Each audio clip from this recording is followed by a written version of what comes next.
Hello, Buckeye fans, Bucknuts readers. I'm Patrick Murphy with Dave Biddle here at the Woody Hayes Athletic Center. We may be joined at some point here by Steve Hellwagon. He's posting the videos from Ryan Day and Jim Knowles' press conferences that we just finished up. Dave, we were just talking. One of the biggest talking points for Ryan Day today was Parker Fleming and the special teams, who he got asked about a lot. You obviously have feelings on this. What did you take from what Day said specifically today? Yeah, for those that haven't seen the press conference yet, we'll have the video up. We already do have the video up on our YouTube page. After we're done here, check out the Ryan Day video if you haven't seen it yet. He was asked some very tough, poignant questions about Parker Fleming. Tough questions. He was asked, last year there were issues against Michigan, huge issue against Michigan with the fake punt where somehow the long snapper didn't know it was on.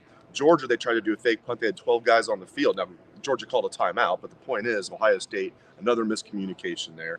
There's been issues this year. And then, of course, you had the fake punt that wasn't on Saturday against Rutgers. And my thing with that is, even if it's not called a fake punt, it's on the special teams coordinator to make sure his punter knows he doesn't have the green light. But as far as how Coach Day answered it, he believes in Parker Fleming. He says he sees him every day, and he thinks he's a good coach. But yeah, he was asked, what did you see that you not only kept him around, but you gave him a raise? And again, he defended Parker Fleming. And then he was asked later, you changed defensive coordinators in the middle of 2021 a couple years ago. Are you thinking about changing special teams coach or doing anything midseason this year? And he said, no. Again, he said, I see him every day and I believe in Parker. We got to be better. He says, there's no doubt we got to be better. You can't let that happen. But he defended his guy. Is that how you read it? Yes, absolutely. And he kept saying it's on everybody. But that would be true if Parker were like Matt Barnes, the safeties coach who also coached special teams. Parker is coaching special teams. Right, and it's been one thing after another. Yes. Yeah, and so I agree. And we don't see practice, so it's hard for us to judge. We're judging based only on what everyone sees on Saturdays. And obviously the execution there is not where it needs to be. But if Coach Day is actually seeing productive practices day to day, I get that. But why is it not translating? And that's kind of the question that's going to sit out there. And I don't know if Coach Day just doesn't want to throw his guy into the bus. This was obviously a guy who was a part of the program, who he promoted into this role. So obviously there's a relationship there. You just have to wonder why you go to bat for a guy if there's not that production and he's not getting it done in practice. So there must be something here. Coach Day must be telling the truth, I think, on that. But the punt on Saturday, I asked Coach Day to clarify because he kept saying miscommunication, things like that. Was it called a fake punt? What happened there? And he said, the way things were lined up, usually they roll it to the right. This time they went to the left. It sounds like it was more Jesse Mirko making the decision there, but he still didn't give a great answer. Steve's stepping in here. To me, this it has to be executed better. And when you have a coach dedicated to that position, just like when the wide receivers weren't playing well and Urban Meyer called it a clown show back, things like that. Right. There has to be accountability when you have a coach coaching that position, and that's Parker's job. Steve, what did you make of Day's comments about the special teams and Parker Fleming? Well, a lot to unpack there because the results have not been what they need to be on the field. And it's kind of like being inconsistent on offense hasn't been good so far this year. You give up a sack on one drive, you have a drop on the next two drives, and you don't score touchdowns. Against one of these recent teams, a punt hits a guy, and it's basically a turnover. This one, you don't execute a fake punt. Bad snap earlier this year. Some people are on board with it. Some people aren't on board with the fake punt, whatever it was. And here's the issue. It comes right down to this. Nobody they've played yet has been good enough to take advantage of the inconsistency on offense and beat Ohio State in the game with more points. Nobody has been able to take advantage of what should be a game-changing play on special teams and beat Ohio State to end up at the end of the game with more points. Guess what? In 2 weeks, they play a team that if you have any of that, they're going to be more than good enough to take advantage of it and beat you by 2 touchdowns. So as we've seen the last 2 years. So, you can slough it off, throw it off into the future. Not like John Cooper used to say, it's not a problem until it's a problem. It's a problem. It's a definite problem. And they got to get their stuff together. The grains of sand are going through the hourglass. They're not the better team. These are the days of our Buckeyes. And they're not the better team. And they can't play like and have inconsistency on offense and terrible special teams mistakes and expect to go on the road and beat a better team in their stadium. It's not going to happen. So the sooner they come to grips with it, whatever. As soon as they get it fixed, whatever. But that's just my viewpoint watching everyone, all 9 of their games. Of course, I wasn't at the Purdue game, but I've seen 8 of the games in person, and that's my stance on it. It's like they got to get it together. Maybe it's a long con. Maybe this is all setting up for something really interesting on special teams against Michigan. Maybe they've just been fooling us all. Let's talk about. We're doing a great job of it. Right. Injury updates from Coach Day. Sounds like Cade Stover will be back. Lathan Ransom still going to be out. Josh Proctor sounds like he's okay. We talked to him after the game. He sounded all right. And Denzel Burke's going to practice starting today. They assume he will be back. Devin Brown, things are looking good. He could have played last week, but they gave him that extra week. So it sounds like if something happened to Kyle McCord, it would be Devin Brown that would go in the game. I'm not sure if they're ready to run him a lot with that sprained ankle. But, yeah, I thought overall that was pretty good news. Again, Coach Day didn't say that Lathan Ransom was out, but he basically did. Yeah. You can just, from us covering him and you guys watching Coach Day, you can just tell by the way he answers certain questions about injuries of a guy. If it's highly unlikely, to say the least, that a guy's going to play that week, you kind of get that feeling. My guess is with Lathan Ransom, we won't see him until the Michigan game at the earliest. Hopefully he's okay for the Michigan game. That's what I'm hoping for. I don't think he's going to play this week. I don't think he's going to play next week. Guys like Cade Stover will be interesting. I think he'll, Coach Day said there's guys out there, Cade being one of them, that, you let them play, they'll play. Could they play a few snaps? Yes. Tommy Eichenberg as well. Yeah, I think they're going to – if Cade plays this week, I think his snaps will be limited. But they have such depth issues at tight end. But, yeah, Denzel Burke sounds like he'll be back. Proc will be back. Proc was laughing on the sidelines. You guys talked to him after the game, like you said. To me, it looked like he didn't get completely knocked out. Maybe he did, but he definitely got dinged. And then immediately after, he's like, wrong type of thing. Yeah, I don't think he was completely, knocked out. But, who knows? Good move to not bring him back in the game. And, I thought overall pretty good news on the injury front today from Coach Day. Yeah, and look, at points in the game in that second half, they had 2 freshmen playing in the secondary.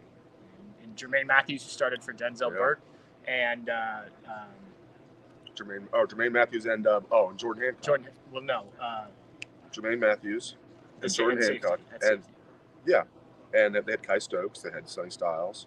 So they had I said Jordan Hancock. I meant Malik Hartford. Malik Hartford. Sorry. I'm sorry. I said Jordan Hancock thinking I was saying Malik Hartford. There. Yes, Malik Hartford. Malik Hartford. Who I thought watching the game live struggled. Jermaine Matthews, I thought, was a bit inconsistent. Going back and watching, I think they were probably both a little bit better than I expected. Malik Hartford had a couple missed tackles that let plays extend. Jermaine Matthews tested early. I thought, handled that well, got his head turned on that early play. Probably not a good throw. Did have a few plays where I think it's just being a freshman and not having played a ton. But the depth of this secondary is being tested a little bit here. You're having Sonny Styles play a position he's probably not entirely comfortable in, having to cover. He got called for pass interference, but they're figuring out a way. Now, that wasn't a great test with a quarterback who doesn't throw the ball well, but this is some good experience for some of these young guys, don't you think? No doubt about it. Yeah, I thought Malik Hartford, now that we can remember his name, I do think he struggled, but still, it doesn't seem like he just missed a couple of tackles, which you can't do, but I still he's a tough kid. And you can just tell the moment's not too big for him. And but Jermaine Matthews, I thought, played a solid game for a true freshman corner. Had a play they were talking. Coach Knowles was talking about. Was asked about it where he came flying in. Maybe he didn't get credit for the tackle, but he's the one that blew up the play and let JT come in and finish the guy off. Yep. So I like what I'm seeing out of Jermaine Matthews. I think he's going to be a future stud here. To play here as a true freshman corner is really difficult. Yeah, Denzel Burke did it a few years ago and did well. It's pretty rare. So. Love what I'm seeing there. Even a guy that wasn't a true freshman, it's good to see Kai Stokes get back out there for kind of a forgotten man. But, yeah, when they're healthy, this secondary is dynamite, but they have enough depth now, especially compared to last year, where they can withstand a few injuries. But again, hopefully they can get Lathan Ransom and Denzel Burke back. Sounds like Burke will be back this week. Steve, you're talking about the offensive inconsistencies. I won't say it all starts and ends with Kyle McCord, but he's certainly a factor in that. I asked Coach Day about Kyle starts 11 for 11. I think that only accounted for 64 yards as he was taking what was given to him. Then goes 1 for 5, including the interception, a couple drops in there. Then comes back and I think finished 7 for 10 for 109 yards. So, this is what we've seen from Kyle McCord. There's some really good things, stretches. And then there's just these periods of games. Sometimes it's the whole first half where he just can't get it going. Coach Day talked about having his feet underneath him. When you look at Kyle, how do you get the good and the bad to be more good than bad? That's a great question. And I want to say I saw on Twitter that somebody compared his statistics through 9 starts with what J.J. McCarthy did through his first 9 starts. And McCord was every bit as good, if not better, than McCarthy through the first 9 starts. And of course, that was last year, I guess, with Michigan for McCarthy. And kind of the moral of the story is people are holding one guy up so high on a pedestal, McCarthy, and yet McCord, his team hasn't lost a game. He's performed essentially the same or better statistically. And yet, because he's not C.J. Stroud and he's not Justin Fields, people have crapped all over him. And yet, standing here, we all know he's got to do better. Yeah, So, it's a tough comparison. It's a tough crowd. And it is just them's the breaks. That's life in the big city. When you're trying to win the national championship in college football, you've got to play at a level. And in the first half of games, they are not playing at that level. Second half of games, they make a couple adjustments here or there, figure some things out, start running the ball a little bit more effectively, and man, does everything just kind of 28-7 was the score in the second half last week. It was 7-9 in the first half last week. So night and day difference, and got to find a way to start faster. Again, we come back to the Michigan game in a couple of weeks. If you start like that, instead of 9-7, it's 21-7, and now you've created a situation that you cannot, even with a great second half, dig your way out of. So they got to figure out a way to get this thing off and rolling early. I kind of like the short passing game. We're sitting there watching and like, okay, they're finding a way to get this guy off early, but then they never did build off of that and throw down the field, which is the next logical progression. Once you've dinked and dunked them, those 2 drops were such we're momentum. killers. Both G. third Scott down. is still running. Oh, so is Julian And so Fleming. is Julian And Fleming. to Julian's credit, he's out here working right now, hours before practice on the jugs machine. It's not due to lack of effort, but those are killers, as we all know, following football. If it's a third down play, and you have an easy first down, and it's dropped, to me that's the same thing as a turnover. If you have to then punt, and they had 2 of those. Those are complete momentum killers, and Kyle has to be better, like Steve said. But both things are true. Who knows? He started off 11 of 11. It should have been 12 of 12. If that ball's caught by Fleming and he's still running, they probably go in and score a touchdown and go 14-0, and boom, Kyle's confidence is just... Plays like that in football are just huge momentum killers. So, yeah, Kyle needs to be better. There's no doubt about it. He can't let that get to him and then go in a funk. And he responded in the second half, like these guys were saying, and played well late.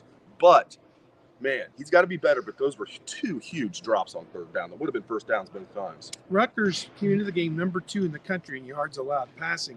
To me, this was a great experience for Kyle McCord to go against one of the best secondaries he's probably going to see the entire season. Eventually, they chipped away. He made 3 great throws in the red zone for 3 touchdowns. Give the guy some little small bit of credit. Yeah, does he get 65 yards on what should have been a 15-yard pass play to Travion Henderson? Sure. Travion Henderson basically gifted him 50 yards on that play because he is a freak. But great block. He's a dude. He is an absolute dude. He brings a different element to this offense. Travion does. And hey, give the quarterback credit, man. Find that check down to Travion, and good things can happen. Yeah, absolutely. Well, and you mentioned it too, Steve. And Coach Day said this. They're trying to establish the run more than they have the last few years because they don't have a C.J. Stroud out there, and that takes time. You wear down a defense over the course of a game, and then you start to hit on some more big runs. So that could be part of it too. But as you mentioned, when you have upcoming games against Michigan, you want to be in the college football playoff. We've seen a number of these college football playoff games. You have to score points. I mean, the defense can be as good as you want it to. You still have to score points. 31. And I think that's where you get concerned, because you know Michigan has a good defense. You know Georgia, if you face them, has a good defense. So how do they limit this offense? And then on the other flip side, they have a good offense, right? So you have to be able to handle that. Look, they've done it against two good teams in Notre Dame and Penn State and come out with wins. But I understand the nervousness with the way this offense is. Let's look at the defense, though. There was a lot of talk with Coach Knowles about the red zone. And obviously the Buckeyes were good on the red zone offensively as well. But holding Rutgers to 9 points on 3 first-half red zone trips. They did score a touchdown on 1, but I think it was 1 of 6 if you're just looking for touchdowns. They did it against Wisconsin last week at the end of the first half. This team's figuring out a way to get those stops one way or the other. Yeah, he doesn't like the term bend or break, but bend but don't break. A lot of those were short fields. Yeah, after that, like the Mirko, failed fake punt. And the interception. So, yeah, I mean, now 2 of those were short fields, but Rutgers also outgained Ohio State in this game. So pick 6 plays a part in that too. Huge. I wrote about that. Like, you get a pick 6 in anywhere on the field, it's going to skew the total yardage battle. But like a 93-yard interception return is really going to skew the total yards. So I get that, but still, the bottom line is Rutgers was leading at halftime and outgained Ohio State for the game. Well, really, the bottom line is Ohio State won. But yeah, I mean, they just got to be better. They have to be better, Patrick. Yeah. Steve, when you can rely on a defense the way that this group is, like we said, there are things that still have to be cleaned up down the road. But when you can know that, okay, yeah, we turn the ball over, whatever happens, they're going to get these stops in the red zone.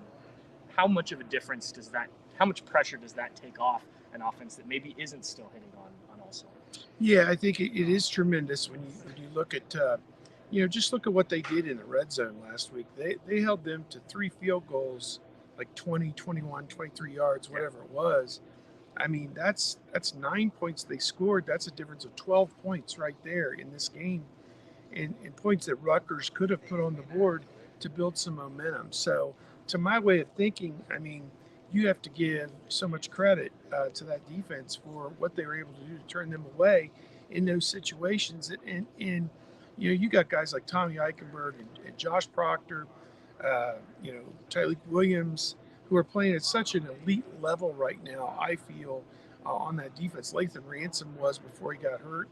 So many other guys, Denzel Burke before he got hurt. So, they need to continue. JT Tuimoloau, to me, I thought he played an outstanding game this past week. And you didn't have the sack that you're looking for, but he still was a factor in the aspect of winning the football game. So those guys are just so much part and parcel of the success of this team. It's fun to watch them play defense right now, whereas it hasn't been in recent years. That's true. Maybe it's not as exciting offensively, but last thing, I thought it was interesting. One question about Michigan State. I was just going to say, we got to talk about Michigan State. Go ahead. No, well, we don't have to. Yeah, well, did. I have one small thought. I have a story about this Michigan State game. Ohio State's going to blow them out at the end. Go. All right. Well, my feeling is they just beat a Nebraska team that had 5 wins and was playing to become bowl eligible and was in first place in the West, playing to stay in first place. No one wants to win that division. Yeah, I think 4 wins or 4 losses might win that division. Final year of the Big Ten JV. Goodbye. Yeah. Good riddance, Big Ten JV division. Good night and goodbye, everyone. They're going to end up a 10-year offer on winning the championship. But to me, you got to give Michigan State at least a little bit of credit. I mean, 6 weeks of losses added up, and they finally broke through. Michigan State is a 28-point underdog. They're 3-5. To 31 now. 25 years ago, Michigan State was 4-4 and a 28-point underdog. And as John Cooper referred to him, Cedric Irwin, and the Michigan State Spartans, coached by some piker named Nick Saban, came into Ohio State. Never heard of him. And beat the number 1 ranked Buckeyes. So you were probably an even weer small lad at that point. 28, live? 24. Just joking. 28-24. 5 times Michigan State's beaten a top 5 Ohio State team. So let's just, tap the brakes just a minute. Might be an interesting game for a half, but it was just a couple weeks ago. Michigan beat Michigan State 49-0. That's the standard. I think Ohio State's not going to beat them 49-0, but got to win this game and got to look good doing it, in my opinion. Look, I think we should just get used to the fact that every Ohio State game is probably going to be closer than you want it to be in the first half, and the Buckeyes will pull away. They were the only one of the 5 Power 5 unbeaten teams that, quote, covered the spread, end quote, which is interesting. I mean, maybe Washington did as well against USC, but to me, all of them struggled. It says no one's running away and hiding with this thing. It is still out there for any of these teams to take it. And in these next 3 weeks, I think a couple of these teams will separate themselves to where it's clear that one is the 1 and one is the 2, and you'll have your seeding and the preferential seeding, so to speak, going into the playoff. Last thing, college football playoff rankings out tonight. Buckeyes keep the top spot, drop to 2. What do you think? I think they'll keep this top spot because Georgia struggled with the number 12 team in the nation. Different story, but I think Ohio State will keep the top spot. I'll kind of repeat what I said last week, though. I won't be shocked if Georgia's in the 1 spot and Ohio State's in the 2, but I'll say Ohio State will stay in the 1 spot. I think it's going to be a tough debate for the committee. I think half the committee will want to reward Georgia for finally beating a ranked team. Half of them will say, well, we ranked Ohio State number 1 last week. They went on the road and they won by 19 points against a team that was six-win team. I mean, in strength of schedule, Ohio State, just keeps getting better and better, although 3-6 this week, and then like a 500 Minnesota team after that. It's going to level out a little bit, but you could go either way. Wouldn't surprise me one bit for them to contradict themselves and put Georgia number 1, and then have to answer all the questions about contradicting themselves, because they took a lot of crap last week for putting Ohio State number 1. Like every panel member on ESPN to a man said, is Ohio State number 1? No, they're not the best team. And my personal rankings, I've got it Georgia 1, Michigan 2, and Ohio State 3. But, you could put those 3 and maybe Florida State in a bowl and pick them out. Well, Washington now, too. I put Washington 5, though. I think Washington, that was 52-42 or whatever that score was last week. You got to do better than that, I think, defensively. And I know Williams is an amazing player, but I don't know. To me, you got to do better than that. Well, no Ward Manual on this week's committee. The Michigan athletic director. He's got other fish to fry. That's exactly what I was going to say. He will be remaining in Ann Arbor. I won't say it. Those poor bastards. He will be remaining in Ann Arbor. Dave, you'll have the story on that tonight. Steve, the videos are already up on the site, right? Yep. Videos from the press conference. So thanks for tuning in. We'll have plenty more throughout the week heading into Michigan State. Patrick Murphy, Dave Biddle, Steve Hellwagen from Bucknuts 24/7 Sports. Thanks again, guys.